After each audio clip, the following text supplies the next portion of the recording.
This is Supersubs Show.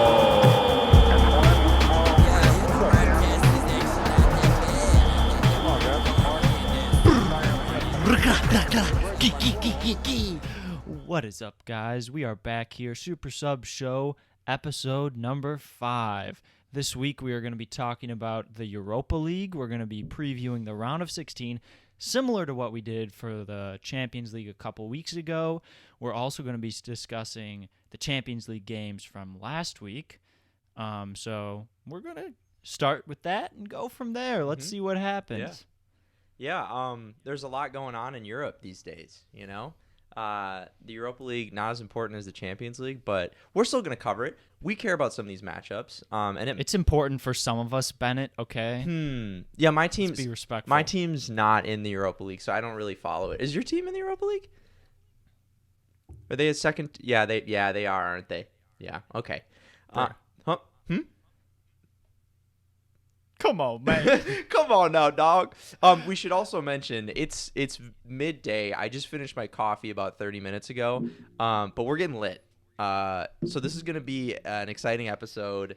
Sam, you were participating in Dry February, but we're just going to call this. This is my first beer in a month. Yeah, so you'll be watching this March 2nd, so I did not cheat, all right? And you're going to get sauced off this one beer because you haven't had anything in. This is number 2, actually. Oh, Numero dos. Yeah, I'm excited. So, what are you drinking today, Bennett? You know, I'm having a shock top. I don't know if you can see that.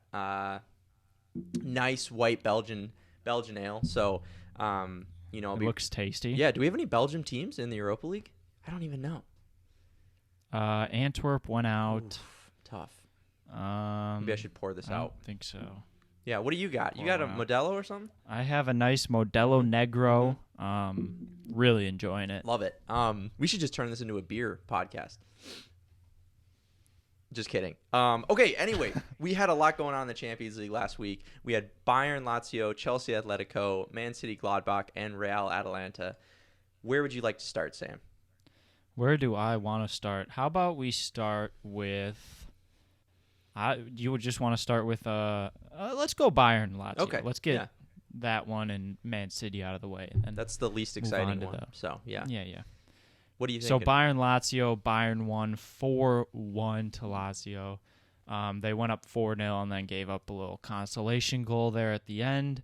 I mean, what is there to say? It's kind of what we expected. I don't think the one thing that I didn't expect was to Lazio to just give them, like that first goal was just a freebie. If you haven't seen it, it was basically a back pass from a defender straight to Robert Lewandowski, who just tapped it in. And then the third goal was an own goal, which was a pretty unfortunate own goal.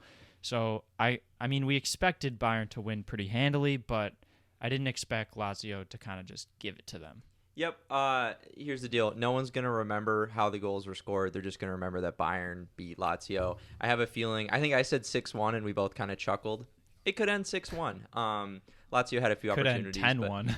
It could end 10-1. It could end 15-1. Probably won't. But so next up, I think we're both saying Bayern, they're going to make it through.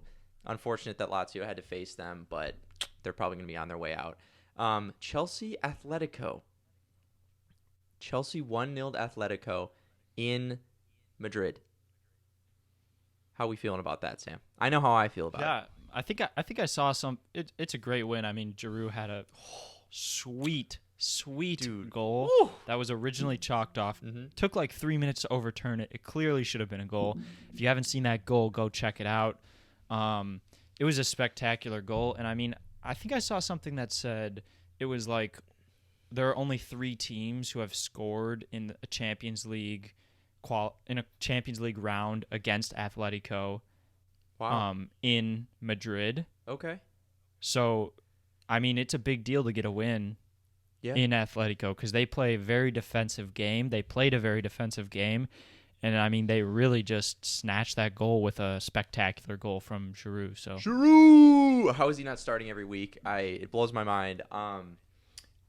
Yes, and I will say, I thought low scoring, but I was really expecting Atletico to get the goal at home. I mean, I was assuming they would probably at least squeeze one in because Chelsea, I love them, but sometimes, a little unstable at the back. But Chelsea 1-0 Atletico. That's still a toss-up, I would say. I think Atletico can definitely go to Stamford Bridge and bag a goal, but huge away goal for Chelsea. So, well, since Tuchel came in, he's been playing a little turtle. It's Thomas the Turtle Tuchel. That's the show he's going on. He's playing 5 in the back with 2 defensive midfielders and then like 3 up top. So you see it like all Chelsea's like creative attacking stars are on the bench every week. So okay. I mean, I don't agree with that. Do you disagree? You don't agree? Yeah, I think Hudson-Odoi has been one of the most creative players in the last few weeks. Mount consistently But he's playing starts. wing back.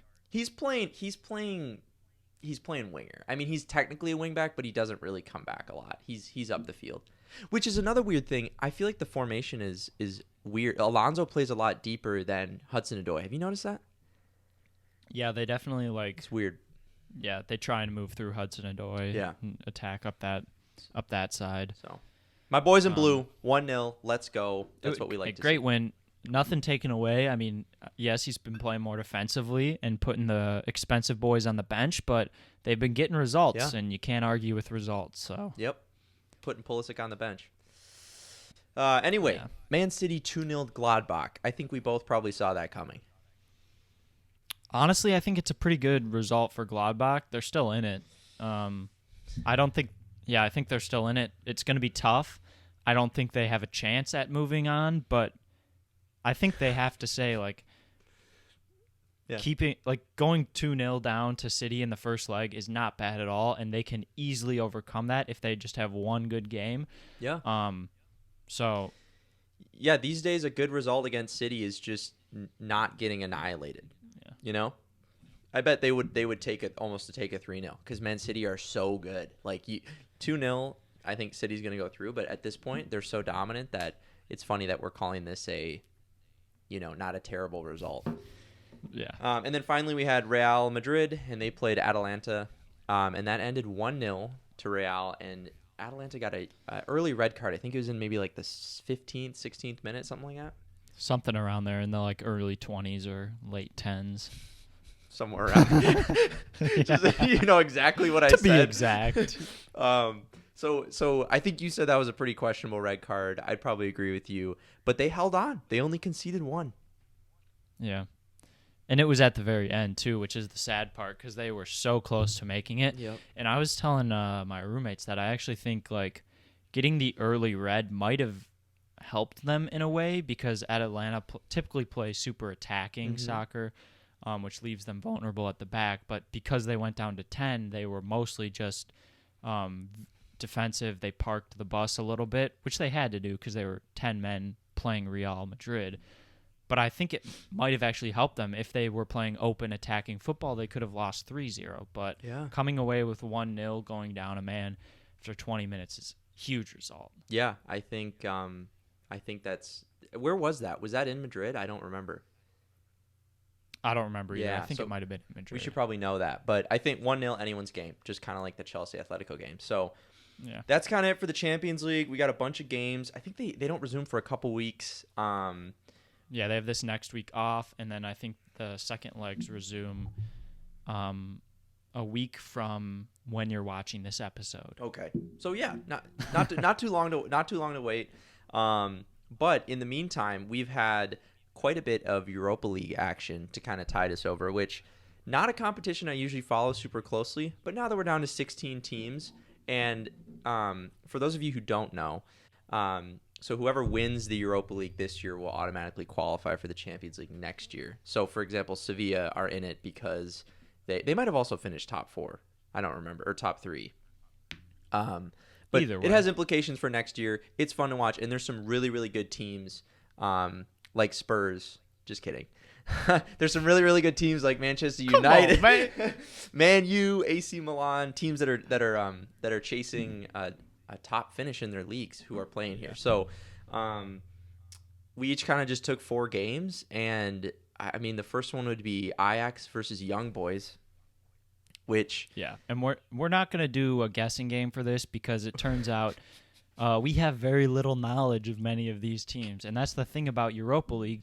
It's crazy because some of these small teams you've never heard of or you don't know a single player on will just come out and beat a Leicester City or, beat a Napoli. Yeah. And that's the nature of the Europa League. In Champions League, you kind of see it, but it's more teams you know a little better. Totally. But in Europa League, these teams you've never heard of, you've never seen them, you don't even know what country they're from.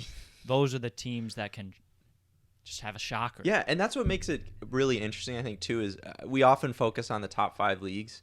But because I think in the Champions League, right now there's only top 5. Porto's in it. Okay, so I don't think they're technically a top 5 league team. But we're talking about Swiss league teams, Ukrainian, Russian teams. What else? We got Czech teams. We have Croatian. Scottish we teams. Got it all. Bro. Greece. Switzerland. Let's go. We got so many Dutch teams. So the first one, Ajax versus Young Boys. Ajax play in the Netherlands, and the Young Boys are Swiss. So Swiss versus the Dutch. Ajax look kind of unstable at the back. I did watch their Lille games very closely because big Tim Weah fan, as I'm sure you know, Sam. I was watching those very closely, hoping he would score. He did. Timmy Dub. Timmy Dub. And he should have scored a couple times, but he didn't. Anyway, I think Ajax are going to win this. They have so much experience in European football, but it would be sick to see the Young Boys pull out an upset. So it would be sick. You know the interesting thing about Lille is that they're first or second in Ligue 1 in France. They're first, yeah. So it's kind of interesting how when you're doing better in your league, you almost do worse in European competitions, whereas some of these teams that are still in it are in 6th place, 8th place. Yeah. You know what I mean? This is ninth place. What they have to play for. Yeah. 9th place. Come on. Talk about Spurs. No, I think I totally agree. Ajax, I don't know where they're sitting. They're usually at the top of their league. But yeah, we're talking about Lille was a team that were ahead of Monaco, PSG, Marseille, Lyon, all these teams that are typically very good. So anyway, do you want to toss out one of your games? We can talk about that. Yeah, we got an exciting matchup, maybe an underrated matchup. Okay. Roma versus Shakhtar Donetsk. Yeah, try and say that. Donetsk. Something. Yeah. No idea how to say that. Underrated matchup because you might not know a ton about these teams, but obviously you probably know Roma.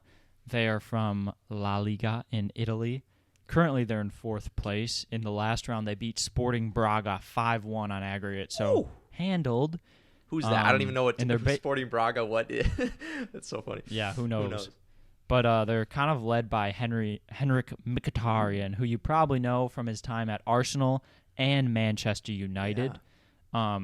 So now he's back in Italy. He's playing for Rome. He has 9 goals, 8 assists in all comps this season. And they also have Edin Dzeko, another name you probably know. So they're kind of an aging squad, and they're going up against Shakhtar, who are kind of a crazy team. Yep. They made it to the semis of the Europa League last year and lost 5-0 to Inter. Okay. And they were in the Champions League this year. They got 3rd in their group. And remember, that was the group we talked about this with Real Madrid, Mönchengladbach, and Inter. And Inter came out 4th. Mm-hmm. So Inter's out. Shakhtar's still in. Yeah. But last season, Inter beat Shakhtar to send them out. Ooh, that's kind of spicy. I don't know if you got a chance to watch any of those group games, but I can't remember. I think Shakhtar drew. They had Real Madrid scored a very, very late goal against them, but Shakhtar was so fun to watch. They were really close. All their games were so close. They could have easily qualified for the round of 16 Champions League. Are they a Ukrainian team? Are they Russian? They are a Ukrainian team. And an interesting thing about their team is that their team is 60% Ukrainian players and 40% Brazilian players. Dude, they have so many Brazilian players. I was just about to They have 7 Brazilian players who are 23 and under, and then they have 2 more older Brazilian players. So they kind of pride themselves on recruiting all these young Brazilians to come play for them with their Hardo Ukrainian boys. Yeah, dude, that's gonna be. I think that's gonna be super fun to watch. I will say Shakhtar was fun to watch in the group stage. So I think you're right that could be kind of a sleeper game that not a lot of people are paying attention to. Sleeper matchup. Yeah, I think there are going to be a lot of goals in it, which is the fun part. Hey, we love to see that. That's what the Europa League's about. You saw how many goals. There were so many goals last round. Yeah, that was absolutely nutty. And Roma and Shakhtar had like two of the most like calm rounds, you know what I mean, of all the games. So I think they could really blow up this next round. Yeah, speaking of goal fest, so another matchup we have in this round of 16 is Slavia Praha, I don't even know if I'm saying that right, versus Rangers. That's a Czech team versus a Scottish team. And do you know how many goals Rangers scored in the last round? Nine, bro. Yes, yeah. 9, dude. So this is going to be like, I don't know anything about Slavia Praha. I know Rangers let in like 5 goals last round. Yeah, I think it was like 9-5. But I think Rangers are having a really, really good season in the Scottish Premiership. And I think that's going to be another really fun one to watch. Keep in mind, if you have CBS and you're streaming the Champions League, you can watch any of the Europa League games too. So it's going to crash a few times. The app's going to crash, or the stream's going to go out, or the audio's going to be not in sync with the video. But you'll be able to at least, see some of it sometimes. Knock on wood, but I have not had any issues with CBS's streaming service. Did you not have trouble during were you watching the Super Bowl when it crashed for like 5 minutes? What Super Bowl, dude? This is soccer, bro. You think I watched the Super Bowl? I'm just saying. Come on, man. I'm just saying CBS is sus, bro. Anyway, CBS is sus. I'm not trying to gas CBS up. I'm just saying, like, you can watch, if you're watching the Champions League, you might as well watch some of these fun Europa League games. But I guess heed his warning that maybe it's not as good as I think it is. So Slavia Praha, Rangers. One more thing about Rangers is I think they haven't lost in the Europa League or their home league in Scotland this season. I think they're undefeated this season. Bruh, that's insane. So yeah, I'm gonna pick them to lose. No, I think they're gonna go through. I think that they're a fun team to watch. Like Rangers, like I don't know, all those Scottish teams, like coached by Stevie G. Stevie G, yeah, dude. Steven Gerrard. Yeah, that's gonna be lit. I'm gonna. L.A. Galaxy legend Steven Gerrard. That's what he's famous for, right? Yeah. He didn't play. I don't think he ever played in the Premier League for like Liverpool. No, he wasn't quite good enough. No. So yeah, Slavia Praha Rangers should be a fun matchup. What do you got next? What do I have next? I got another banger of a game: Olympiacos FC versus Arsenal. It's going to be a great game. So Olympiacos, they're a team from Greece, Athens, I believe. And last round they had kind of a banger. They played PSV Eindhoven, and they won 5-4 on aggregate. So a lot of goals in that one too. Yeah. Another interesting thing, they have a former Arsenal man, Socrates, who left Arsenal on a free transfer in January, and he just put out a statement that he hopes they can exploit Arsenal's weaknesses in this round and take them down. Bro, dude, I didn't know that. I know he's Greek. I know he's Greek. So I guess it makes sense that he would end up there, but I didn't know he left. I got to get up on my news. And they knocked Arsenal out of Europa League last season. Oh. So there's some history coming into this when game. Aubameyang had that opportunity to like clanger. Yeah, he like literally just tap it in to win it, right? Yeah, I remember that, dude. Or to whatever, tie it. Then Arsenal, I mean, we all know and hate this team. But last round they beat Benfica 4-3 on aggregate. Another close game. They got a late winner. Broke my heart. Super Jan Vertonghen went out. So sad. But one player I really like on Arsenal, and it pains me to say that, is Bukayo Saka. He's a 19-year-old English international. He's got 5 goals in 22 Premier League appearances this season. He is a great young talent, and I am just hoping that he can make a move to a bigger club to really get his career going, maybe in a year or two. I think he should move to a smaller club just to get some more experience. So maybe he'll end up at Spurs soon. Who knows? Ha ha ha. Or like Chelsea, they don't have enough wingers. They don't have enough attacking talent. They should pay probably 80 to 100 million for him, and then he can sit on their second team. 150 million, easy, bro. Yeah, put him on the bench. Loan him out to some other team. Okay, so what else we got? We got Dynamo Kiev versus Villarreal. I don't even really want to talk. I don't really care about either of these teams. Villarreal are kind of boring to me. They do have like Danny Parejo, who scores bangers. But I think, and I watched Kiev last year I believe they were in the Champions League this year. Might be wrong about that. I think they were. Who? Anyway, Dynamo Kiev. I think they're Ukrainian side. Yep, they're Ukrainian. Yep. They're first in the Ukrainian league. I believe they were in the Champions League this year. Maybe wrong about that. Don't quote me. Are they in Chelsea's group? Anyway, I don't really care. I think Villarreal probably goes through. They're a top 5 league team. And yeah, that's all I really have to say about that. Let's move on to the most interesting game of the round. Granada versus Molde. Oh my goodness. Skip. It's a banger. Skip. No, I'm just kidding. Do you know anything about either of these teams? Here's the thing. Granada, 10th place in La Liga, okay? They are the ones who beat Napoli 3-2 on aggregate. You know they have Roberto Soldado. You know that name? I do not know that name. Okay, well, he used to be he was an up-and-coming talent. He's played for Villarreal, Spurs, and Valencia. He's kind of old now. He's 35, Jeez. but he has 7 goals in 12 caps for Spain. So he was like Spurs. I think he might have been their biggest purchase up until that point in like 2012 or 2013. Okay. And he turned out to be kind of a flop, and then they sold him at a loss. Classic. Yep. Molde, they beat Hoffenheim 5-3 on aggregate. We all expected Hoffenheim to go through, I think. Yep. Molde is a Norwegian team. They're not even top. They're in 6th place in the Norwegian league. I can't even name 6 Norwegian teams. Can you even name 3 Norwegian teams? I can't even name one. Before you said that, I thought they were like another like Czech or like a Ukrainian team. Yeah, That's actually really funny. Wow. Yeah, so this game is basically 2 giant slayers. Yeah. Definitely 2 Davids going at it, and I'm happy one of them is going to make it to the round of 8 because that means Spurs might get drawn against them. If Spurs make it through. That yeah. Which I'm not even trying to roast you. I'm just saying like who knows, bro? Who knows? Yeah. So okay, wait. Who are Spurs playing? I forget. Okay, Spurs are we'll save your good one for the end. I don't care what order we go in. I forgot. No. Spurs are playing Dynamo Zagreb. Another Dynamo. Okay.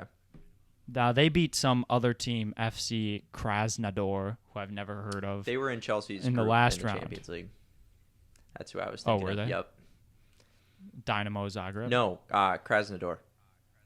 Oh, really? Oh, well, yeah. They went out. Anyways, Dynamo Zagreb, 2nd in the Croatian league. They're undefeated in Europa League so far, although Wolfsburg was the next toughest opponent in their group, and Spurs beat Wolfsburg 8-1 on aggregate last round. Yeah. So I'm fully expecting and hoping that Spurs can go through pretty easily, but you never know. Yeah, you never know. But yeah, I would probably pick Spurs too. So that might be a fun game to watch, or it might I don't know. It might just be kind of boring. It might just be like a 5. I think it might be a little boring. Yeah. So now this is the only game that I care about personally.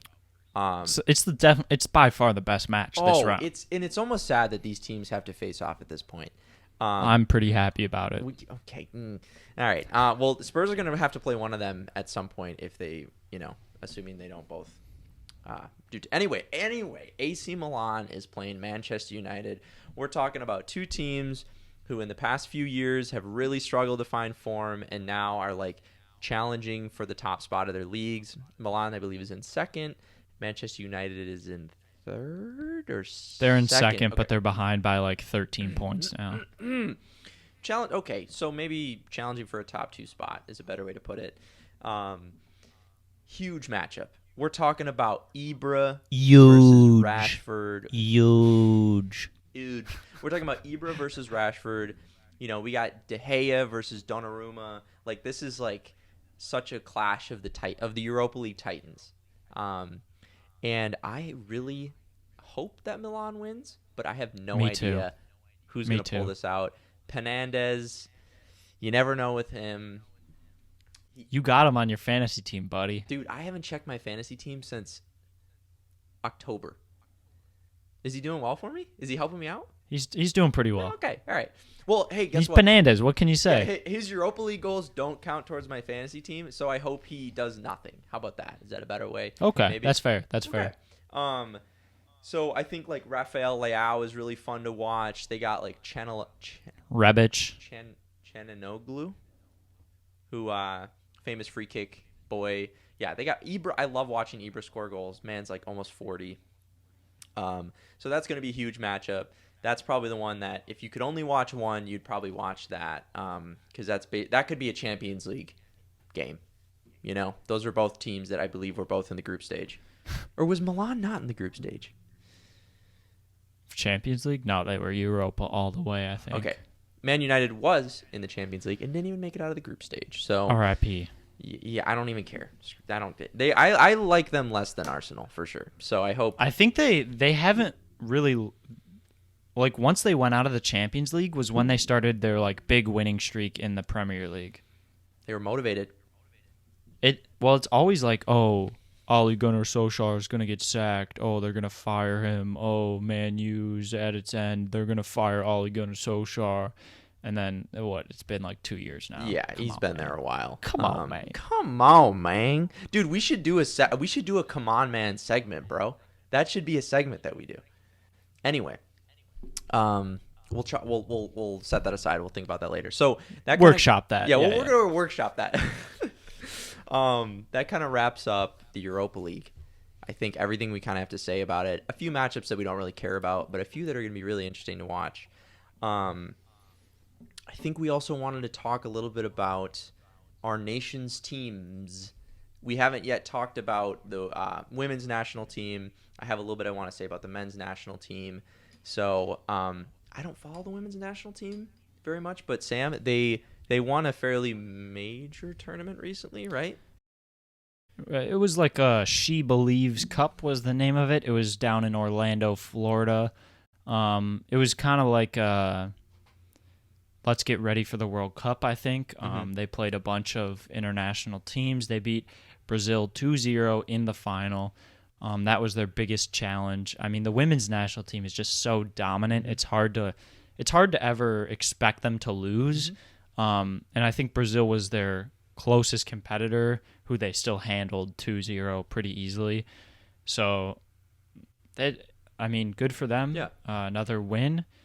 U.S. women's national team is a great team. If you don't follow them, go follow them. They're pretty fun. They have a really funny YouTube channel. They do a lot of funny videos. Comedy. Yeah, so their World Cup isn't until 2023, right? I don't know. It's a year after the men's, I'm pretty sure. But is it? Yeah, because they had theirs in 2019. So, but what I will say is, I really support the men's national team a lot, and I love them with all my heart. But they let me down every now and again. And you know who doesn't let me down? The women's national team. So even if you're not a huge women's soccer fan, you gotta just respect that this is one of the most consistently dominant teams in the world at the international level. And for the U.S., like the women's national team is basically the equivalent of the U.S. men's basketball team. Yes, like they are so dominant. That's a great way of putting it. They have all the superstars. They're going in expecting to win. Like they could pick a second team and still be competitive at that level, which is just nuts. It's just great for the U.S. and for women's soccer in general, and for inspiring women's athletes. So good for them. Yep, and and I will say the World Cup. I don't know how many people. A lot of people watched it. It was really really fun to watch. And it was a nice, you can alternate. It's like the men's national team you watch in 2018, then you get the women in 2019, then you get the men in 2022, women in 2023. So yeah, it's like once you get the taste of disappointment in your mouth, you can rinse it out, spit it out, and then enjoy the women and have a refreshing victory for once. That's a great way of putting it.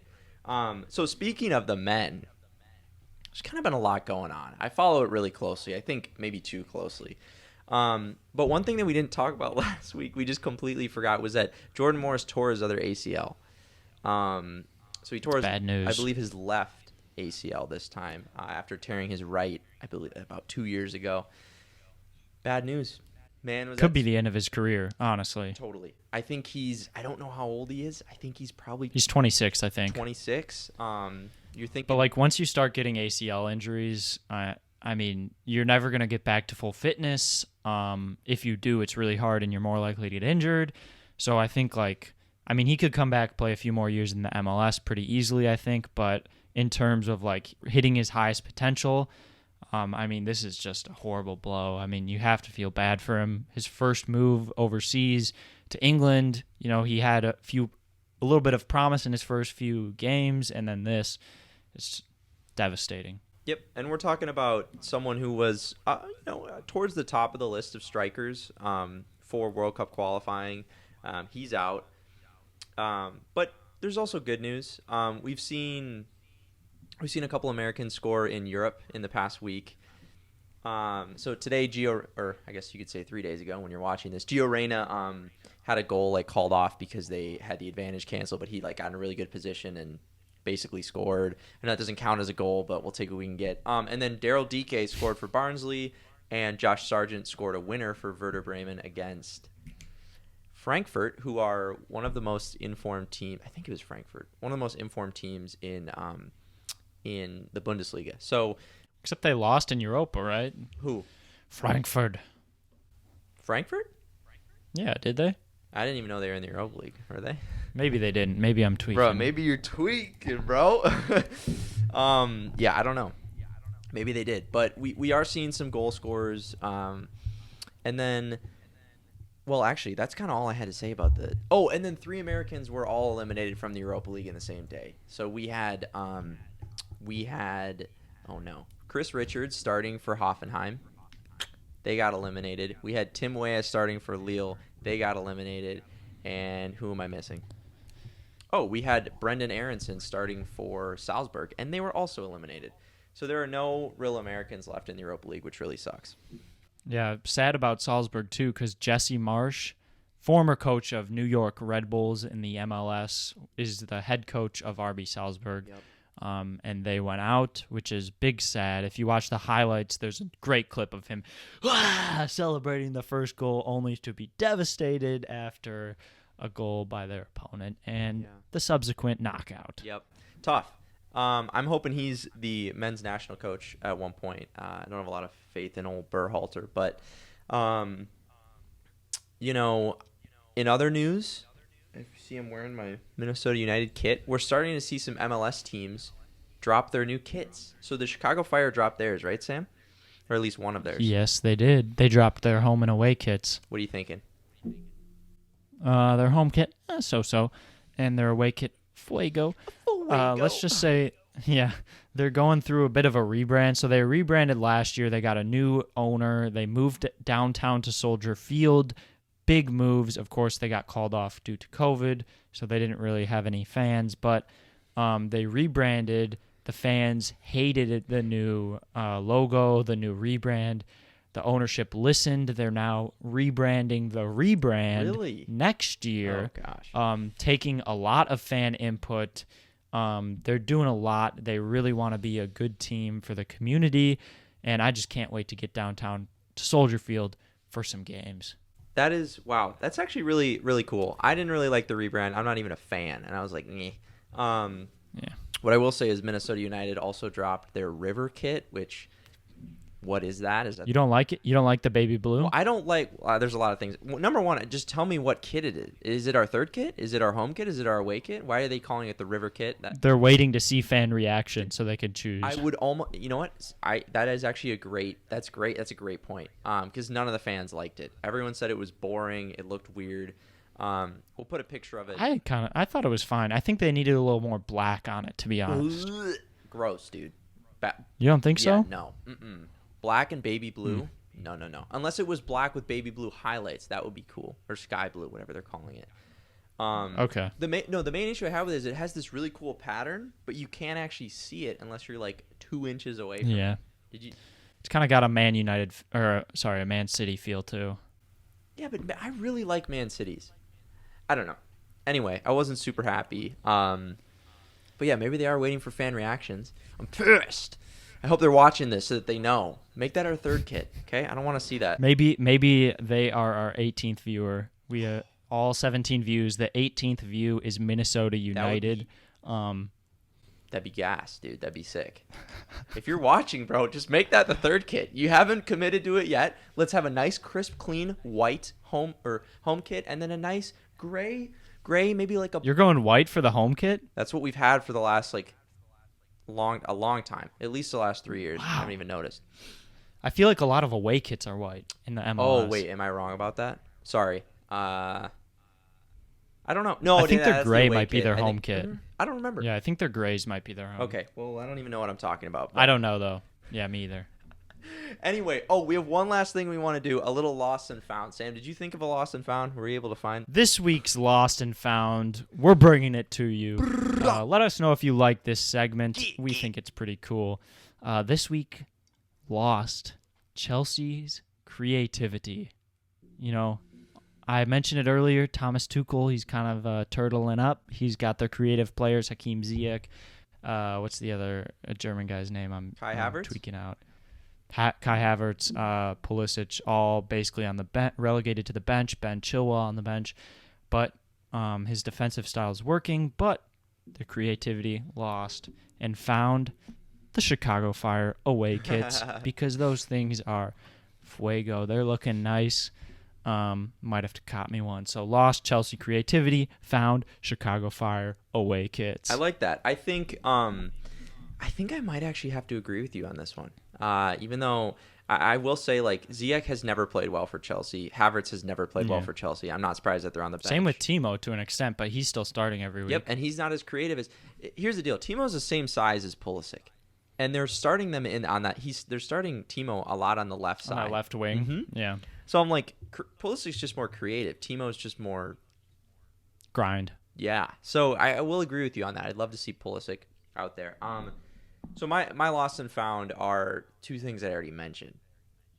But my loss is Jordan Morris's leg.